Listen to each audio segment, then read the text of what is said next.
اور آج 5 ذی القعدہ کا دن ہے، جو کہ ہمارے لیے ایک خاص مناسبت رکھتا ہے، اور وہ یہ ہے کہ معصوم علیہ السلام کی بارگاہ میں ہم اس وقت موجود ہیں اور معصوم علیہ السلام کے ذکر سے ہم محظوظ ہو رہے ہیں۔ اور ایک اور مناسبت جو 9 ذی القعدہ کو آنے والی ہے، اس میں جناب مسلم بن عقیل علیہ السلام کو جناب حضرت امام حسین علیہ السلام نے کوفہ کی جانب روانہ کیا تھا ایک روایت کے مطابق۔ دوسری کے مطابق جناب مسلم بن عقیل علیہ السلام نے جناب حضرت امام حسین علیہ السلام کو 18,000 بیعت کرنے والوں کے بارے میں بتایا تھا کہ مولا 18,000 آپ کے بیعت کرنے والے کوفہ کے اندر موجود ہیں۔ اور امام رضا علیہ السلام کی مناسبت جو آج کے دن ہمارے روبرو ہے، اس کا تقاضا یہی ہے کہ اس کی مناسبت سے میں چند کلمات جو کہ دعائیہ کلمات ہیں عرض کروں۔ صاحب شق القمر مشکل کشا کے واسطے ہیں سخنور مدحت آل ابا کے واسطے، فاطمہ زہرا کو بخشش کا وسیلہ مان کر اپنے ہاتھوں کو اٹھاتا ہوں دعا کے واسطے، ہے تخیل میں میرے ہر دم فقط فکر رضا، گویا علم و آگہی صبر و رضا کے واسطے، مجھ کو بھی اذن زیارت دیجئے مولا رضا، والی مشہد شہید کربلا کے واسطے، ہو رضا کے پائے اقدس پر ہمیشہ سر میرا، ہو رضا کے پائے اقدس پر ہمیشہ سر میرا، یہ جبیں جھکتی رہے ہر دم عطا کے واسطے، یہ نشان سجدہ و ماتم ہیں گلہائے ولا، یہ نشان سجدہ و ماتم ہیں گلہائے ولا، تربت مومن میں چمکیں گے ضیاء کے واسطے، کاظمین و کربلا مشہد مدینہ اور نجف، کاظمین و کربلا مشہد مدینہ اور نجف، میں نوازش جاؤں گا خاک شفا کے واسطے، میں نوازش جاؤں گا خاک شفا کے واسطے۔ ایک مناسبت جو کہ ہمارے روبرو ہے، دسترخوان باب الحوائج علیہ السلام کے نام سے، دسترخوان امام حسن مجتبی علیہ السلام کے نام سے، دسترخوان بی بی ام البنین سلام اللہ علیہا کے نام سے، دسترخوان معصومین علیہ السلام کے ساتھ توسل، ایثار اور محبت کے واسطے۔ کھانے کے اندر کافی سارے اثرات رکھے گئے ہیں۔ معصومین علیہ السلام نے بھی فرمایا یا ایھا الانسان، اے انسان، اپنے جس طریقے سے آیت کے اندر بھی آیا انظر الی طعامہ، یا ایھا الانسان انظر الی طعامہ کے مفہوم کے اندر احادیث کے اندر بھی وارد ہوا، روایات کے اندر بھی وارد ہوا، اور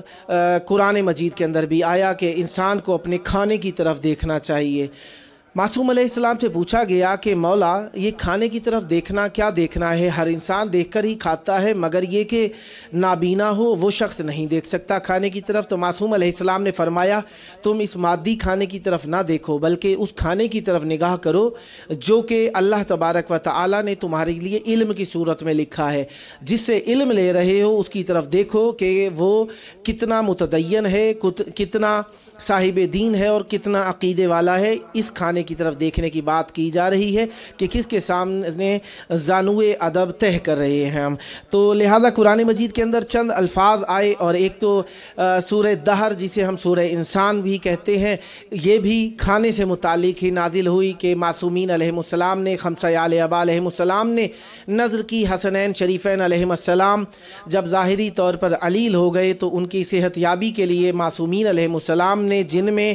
جناب بی بی سیدہ سلام اللہ علیہ، جناب امام امیر المومنین علی ابن ابی طالب علیہ السلام، اور ساتھ ساتھ جناب فضہ سلام اللہ علیہ نے بھی روزہ رکھا کہ ہم 3 دن روزے رکھیں گے اگر امام حسن مجتبی علیہ السلام کو شفا ہو جائے۔ جب یہ کھانے کی باری آئی تو معصومین علیہ السلام کے دروازے کے اوپر افطار کا وقت آیا۔ افطار کا وقت جو آیا تو دروازے کے اوپر دستک ہوئی، سائل نے سوال کیا، معصومین علیہ السلام نے اپنا سارا کھانا اسے عنایت فرما دیا۔ دوسرے دن بھی اسی طریقے سے ہوا، تیسرے دن بھی اسی طریقے سے ہوا۔ وَيُطْعِمُونَ الطَّعَامَ عَلَى حُبِّهِ مِسْكِينًا وَيَتِيمًا وَأَسِيرًا، ایک دن مسکین، ایک دن یتیم، ایک دن اسیر، اس کے روپ کے اندر فرشتے معصوم علیہ السلام کے دروازے سے کھانا مانگنے کے لیے آئے۔ تو اللہ تبارک و تعالیٰ نے 31 آیتیں سورہ دہر، سورہ انسان کی نازل کر دیں، اور مائدہ کے لیے قرآن مجید کے اندر اور آیات بھی نازل ہوئیں جن کے اندر سے اذ قال الحواریون یا عیسی ابن مریم هل یستطیع ربک ان ينزل علینا مائدۃ من السماء قال اتقوا اللہ ان کنتم مؤمنین۔ حواریین جناب عیسیٰ علیہ السلام نے عیسیٰ ابن مریم علیہ السلام سے سوال کیا کہ کیا آپ کا اللہ کر سکتا ہے یہ کہ وہ نازل کرے ہمارے اوپر سے ایسا دسترخوان جو کہ ہمارے لیے پیٹ بھرنے کا سبب ہو سکے۔ قال اتقوا اللہ ان کنتم مؤمنین، جناب عیسیٰ ابن مریم علیہ السلام نے فرمایا کہ اللہ سے ڈرو اگر تم ایمان لانے والے ہو۔ پھر دوسری آیت مائدہ کی 114 میں آیا قال عیسی ابن مریم اللہم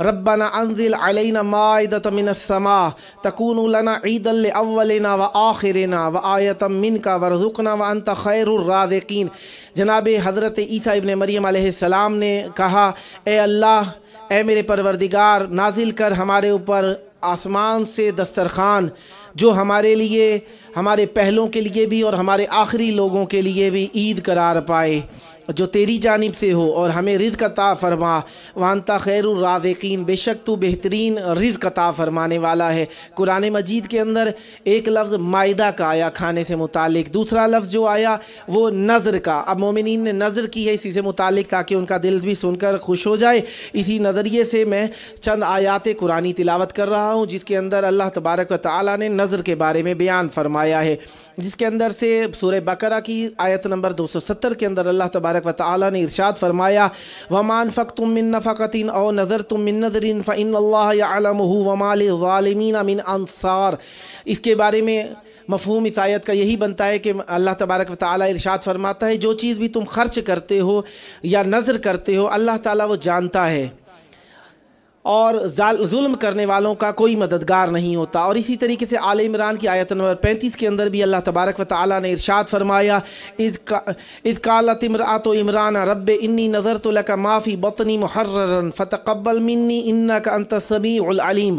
جناب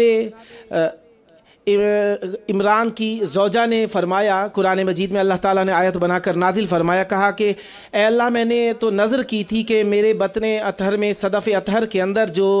بچہ ہے میں اسے آپ کی نظر کروں گی، اور یہ نظر جو ہوگی وہ میری طرف سے قبول فرما، بے شک تو سننے والا ہے اور علم والا ہے۔ ایک اور جگہ پہ اللہ تبارک و تعالیٰ نے جناب مریم علیہ السلام سے ارشاد فرمایا فَقُولِي وَاشْرَبِي وَقَرِّي عَيْنًا فَإِمَّا تَرَيِنَّ مِنَ الْبَشَرِ أَحَدًا فَقُولِي إِنِّي نَذَرْتُ لِلرَّحْمَنِ صَوْمًا فَلَنُكَلِّمَ الْيَوْمَ إِنسِيًّا۔ اللہ تبارک و تعالیٰ نے ارشاد فرمایا کھائیے پیجیے